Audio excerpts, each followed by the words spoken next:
ahead with wisdom and determination.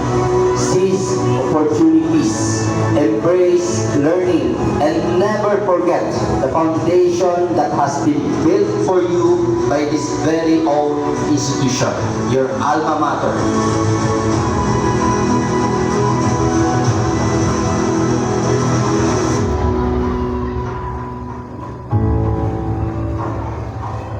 To our proud parents, guests, and graduating students, isang maulan at mapagpalang araw sa inyong lahat. Praise the Lord God for the many blessings and opportunities we have experienced during our time here at Senator Ninoy Aquino College Foundation. We have been enriched by our presence and contribution to the life and community of Senator Ninoy Aquino College Foundation. And as we thank you, may you continue to be people of mercy and agents of change in our world. May Almighty God bless you, the Father, the Son, and the Holy Spirit. Amen. Amen. We may have different stories to tell. Some of you here no longer have their parents on their side. But of course, you have your tito, your tita, your siblings, your lola and lolo who care and love you. Your prayers and presence in our lives rid us of what we are now achievers. And we salute you, our mighty and wonderful parents, Papang and Mama.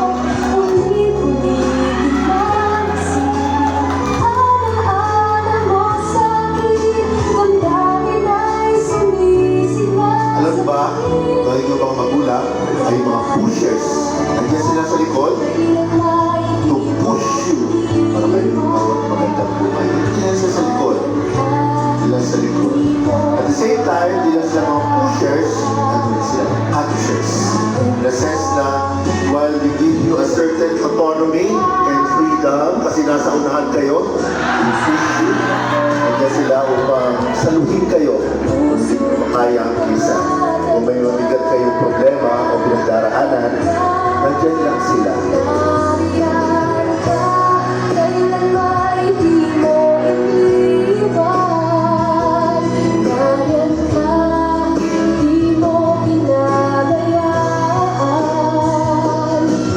Tuwing Papang,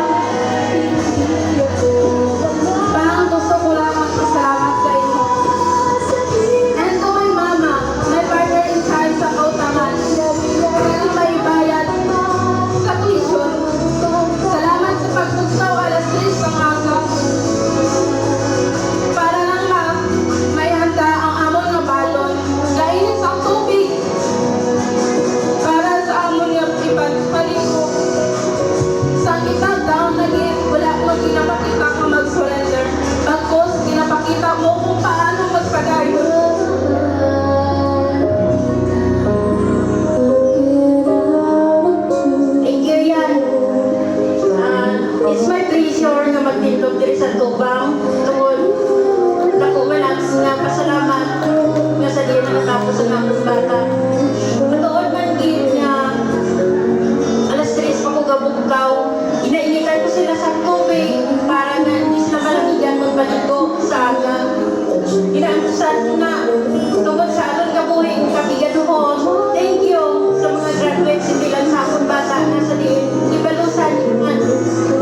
your journey ahead be marked with continued success and meaningful contributions to society.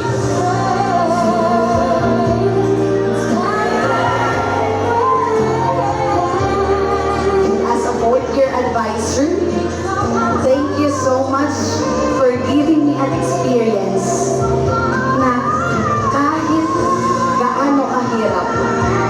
Thank you for pushing me. Kakayanin.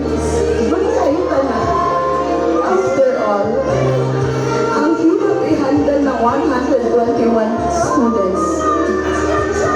And yet, nandito kayo.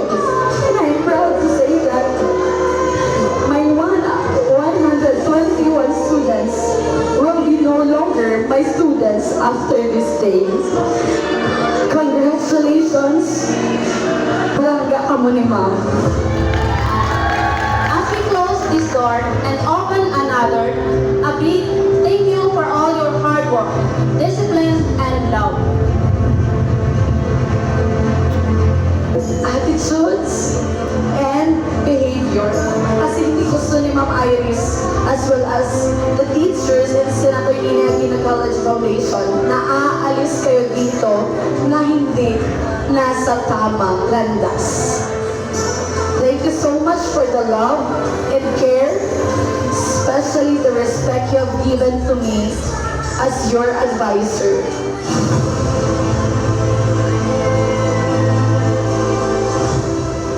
Education is not a guarantee to success, but it is an advantage to you.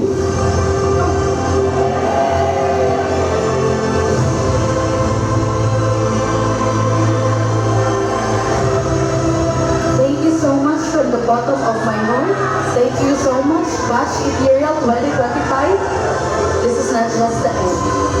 It is just a beginning of your new journey. And I am proud of you all.